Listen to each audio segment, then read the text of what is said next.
Hello, hello, hello, dreamers. Badala here, as always. Thank you for all your love and support. Thank you for liking, sharing, subscribing to the channel. And if you haven't done so, go ahead and do so. We would love to have you. So, Pisces, Pisces, you're needing to check on something, or you're needing to check on someone. I really, right off the bat, do not like this energy. You're connecting to someone, whether it is romantically or platonically, like to work or whatever. You're connecting with somebody that is not really truthful to their words. They really do not follow up. Like their word in general doesn't really hold a lot of weight because I keep on picking up like they're flaky. I don't, whether it is intentional or not. I just really don't like the energy. As I said, that like my teeth started to vibrate. I don't like the energy because like when you bring it up to them, like, hey, like, you say you were gonna like, and we're gonna use this as an example. They may have said like, okay, we're gonna meet up at 3, and it's like you show up at the place at 3, and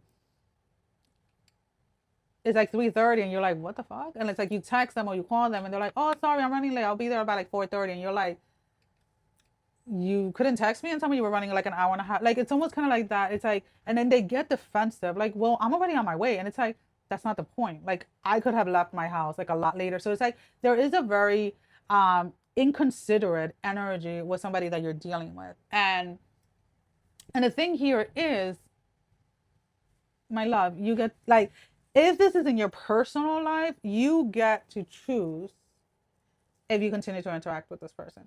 If this is at work and like this is a coworker or something of that matter and they keep on showing up late and stuff like that, I'm sorry, you're gonna have to bring it up to someone's attention, like someone above you or like your supervisor or whatever, because you cannot continue to be delayed on certain things because someone chooses to show up late and then takes no accountability for being late. Like they just want to get upset with you for pointing out that they're late.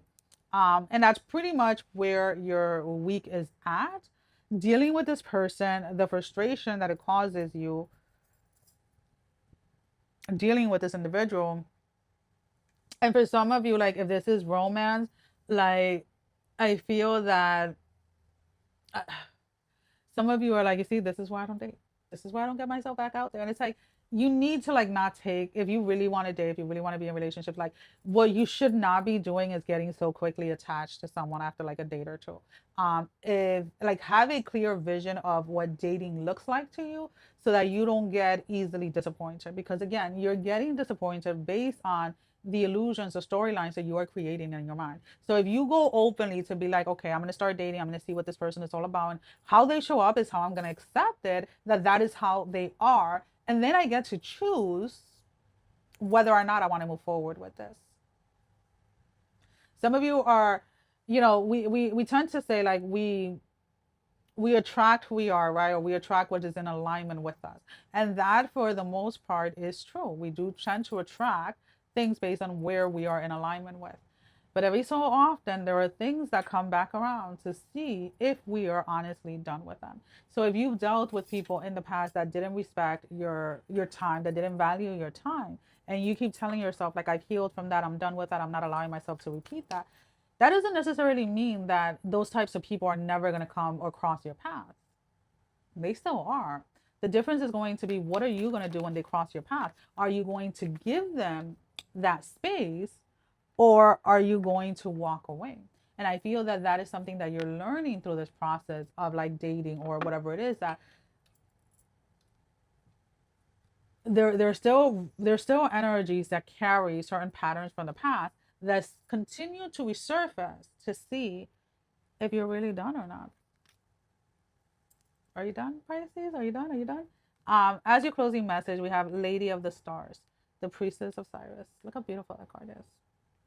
Let's go ahead and let's see what the book has to say. What page is she in? 93?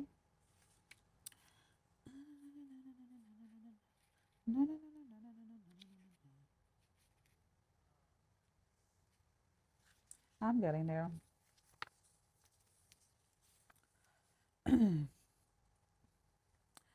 Cyrus is a celestial goddess, a star of unconditional love and wisdom at an extremely high vibration. It brings deep soul awakening, spiritual gifts, and high capacity for divine service. Lady of the Star is also an empowerment of all the other oracles in this deck. She tells you to pay attention because something significant is taking place right now. And that something significant is you realizing that you don't have to stay within the same patterns. You realizing that you are choosing different. That when you recognize a pattern, you have the choice whether to engage with it or not. And in the past, you may have assumed that something was resurfacing or something was coming back around because there was unfinished business there. And because of that, you allowed yourself to continuously keep on learning the same effing lesson, even though you're just like, but I learned this. Why am I here again? But I learned this. Why am I here again? My love, you're here again because you chose to. We just wanted to see if you were really done with this, but apparently you wanted a second go around. You wanted a fifth, a sixth, a seventh, a 10,000, whatever it is. And you're recognizing that when things come back around, you can choose not to engage with it. It is seriously that simple. Sending every single one of you love, strength, and blessing, guys. Take care. Love you all. Bye bye.